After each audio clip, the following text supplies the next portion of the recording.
So if you're going to ask about who was one of the most genocidal leaders in history, you'd say Hitler, right? Pol Pot. Did any of you guess King Leopold II of Belgium? Maybe. Maybe not.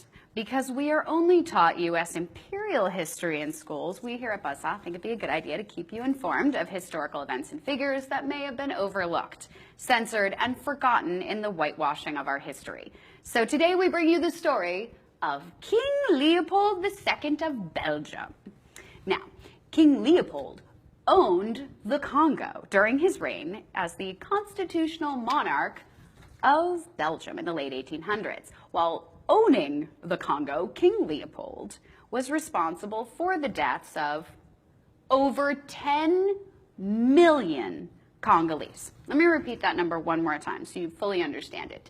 10 million people of the Congo were killed during King Leopold's reign. How does this happen, and how do we get from some guy in Belgium killing 10 million Africans in the Congo, and why?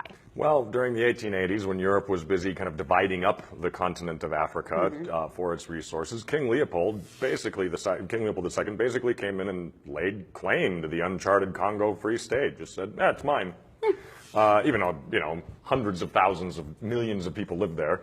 Yeah, right. The 905,000 square miles, 76 times larger than Belgium, mind you, African rainforest held a vast fortune of rubber plantations, a commodity that was high demand in the 19th century in Europe. Yeah. And so seeing that there were these vast wealth of minerals and things that he could make money off of, in 1876, Leopold formed the philanthropic organization, the Association International Africaine, or the International African Association, which sounds so lovely, and became its single shareholder. Under the guise of missionary work and the westernization of African peoples, the International African Association was a vehicle to enslave people of the Congo River Basin, simply to enrich King Leopold. That's Pretty much. all that happened. Pretty it's much. very also similar, this is sort of what happened in the United States. People came in and said, hey, you have all of this stuff. So what we're going to do is we're going to tell you that everything you think and everything you do is wrong. And we're going to take your land, and we're going to abuse you, and we're going to do it. We're going to take all the wealth out of your land. We're going to take all the wealth out of your free state that was free. In 23 years, Leopold II ruled Congo, and he massacred, like we said before, 10 million Congolese. This is how he did it, generally, just so we get an idea of how vicious this guy was and how vicious this reign was. He would cut off their hands and genitals. He would flog them to death. He would starve them and put them into forced labor just to get this, all these minerals and the rubber and all that. He would hold children for ransom and burn villages. Lovely guy, this historical figure who's on money, by the way, who he put on money. Yeah. Lovely. And how does he do this? Well, he did this because he had his private mercenary force, the Force Publique, to do his terrorizing and killing. White officers often commanded black soldiers, many of whom had been kidnapped as children during raids and then raised in like missionaries and things like that. So you kidnap the children, indoctrinate them. They have no other way to go because they're kidnapped. They've lost all their culture. And then you turn these kids, and you turn these former, members of Congress on themselves. Yeah. Great, now we're going to use you guys. Tell me a little bit about how the old Force Publique operated. So you have your charitable organization and your community police force that's just supposed to keep everything in line. One of the junior officers that was part of that had described a raid to punish a village that had protested what was going on with him, and this is what he had to say, quote, "The commanding officer ordered us to cut off the heads of the men and hang them on the village palisades, also their sexual members, and to hang the women and children on the palisade in the form of a cross," end quote. That's incredible. I mean, that's just dirty.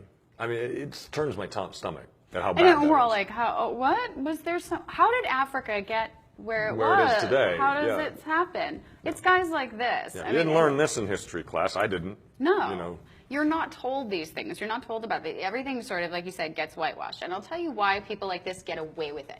Why he isn't Hitler. Why he isn't Pol Pot. Why people don't say Leopold. What a horrible human being. That's why it's not a common thing with us. And this is how you get away with it. because Leopold II committed every one of these atrocities over the years while never stepping foot in the Congo.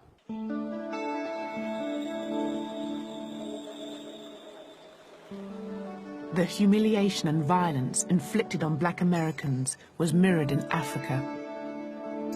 At the end of the 19th century, as Europe's powers scrambled for control of the continent's riches, the rights of the indigenous peoples were no impediment to their plans for conquest.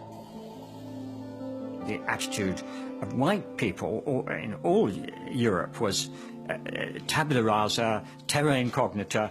Here is a place which is a sort of no man's land. In other words, we can create our own states there, and we're going to bring order and civilize them. Always the word civilize was used. Whatever you were actually doing, whether you were shooting them, you were civilizing them.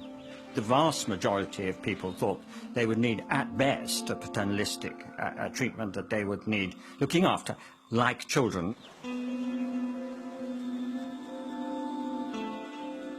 After the Conference of Berlin in 1885, Europeans embarked on a continent-wide land grab. In less than 20 years, 90% of African territory would be placed under European colonial rule. One of the main beneficiaries was King Leopold II of Belgium. Aware of the vast fortune to be made, he persuaded Europe's powers to recognize his sovereignty over one of Africa's largest regions, the Congo. Here was this man who became King of Belgium in 1865 at the age of 30. Enormously shrewd, enormously greedy, enormously ambitious, and with an absolutely brilliant sense of public relations.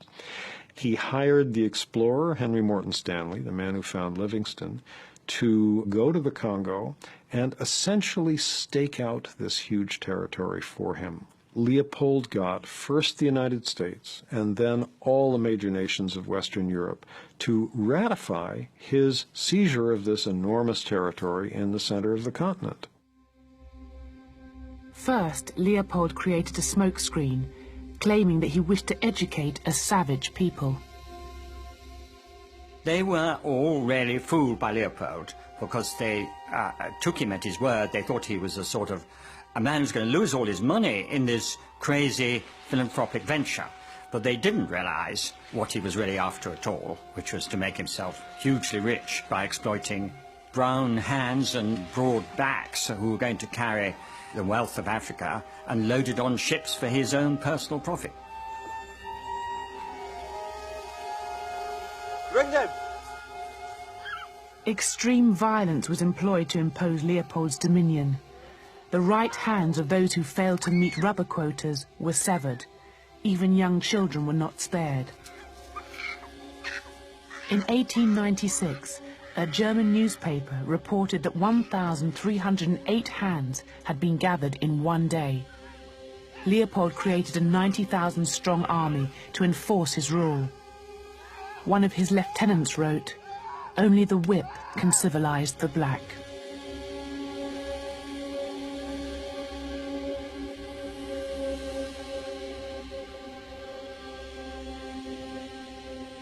They would go into village after village. The army would seize the women of the village and hold them hostage in order to force the men of each village to go into the forest and gather a monthly quota of wild rubber. And they did this for about 20 years. And you can just very easily imagine if you have a village where the women are all being held hostage, the men are all in the forest as forced laborers for several weeks out of each month. There's nobody to plant and harvest food, to go hunting, to go fishing, to do all the normal things through which a community feeds itself.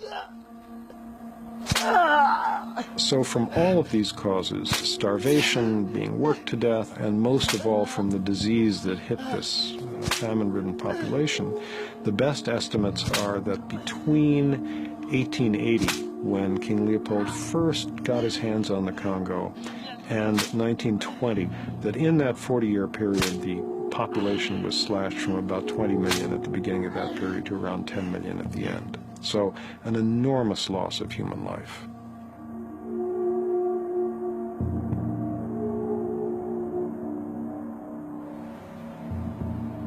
Huge building projects throughout Belgium were funded by Leopold's wealth to celebrate his reign. Leopold built himself a palace, now called the Museum of Central Africa, to display his spoils. For historian Bambi Koipins, whose father is Congolese, the building embodies the myths created to justify Belgian rule in the Congo. The central hall gives you the idea of what the museum is supposed to be about. You have the central dome through which the light falls on the heart of darkness underneath, you can say. Simultaneously, the dome also presents the sky, God, and then in the central hall, underneath that representation of Leopold II, are statues of Congolese. So what you really see were the hierarchical relationships that structured the relations between the colonized and the colonizers.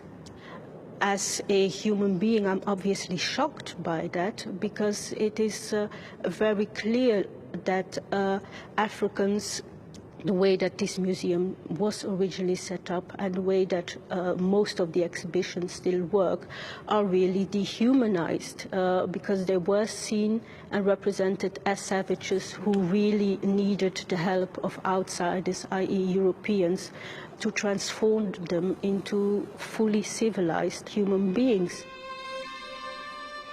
From the late 19th century onwards, human zoos exhibiting Africans in their primitive state became popular around Europe.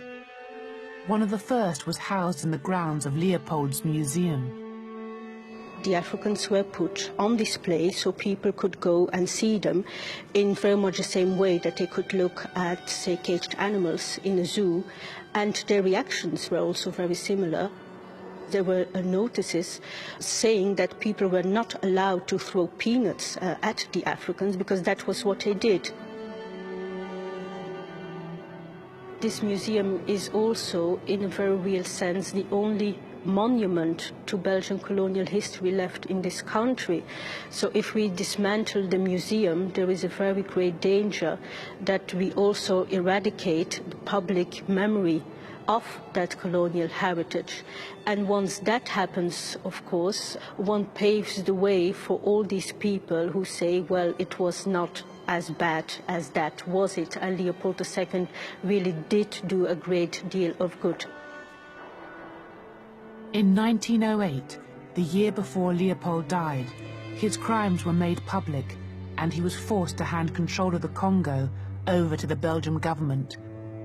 But the cruelty continued.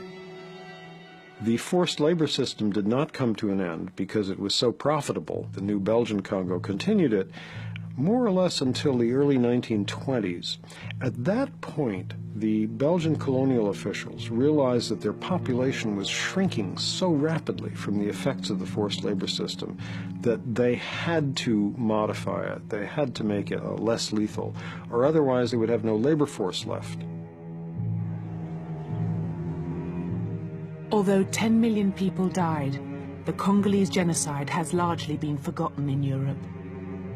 In the book The Heart of Darkness, the author Joseph Conrad, who witnessed the violence in the Congo, writes, "The conquest of the earth, which mostly means taking it away from those who have a different complexion or slightly flatter noses than ourselves, is not a pretty thing when you look into it too much." It was only at the end of the Second World War, when newsreels documented the Nazis' extermination of 6 million Jews, that the words genocide, Holocaust, and even racism passed into common usage. Whatever the origins of the word racism, that is when it was first coined, there's no doubt that it was first used to think about Nazi treatment of Jewish people. That was the case that gave the word racism its modern shape and meaning, in fact, brought it into use as a word, and also, therefore, brought it into use in a context where it was unequivocally clear that it was a very bad thing.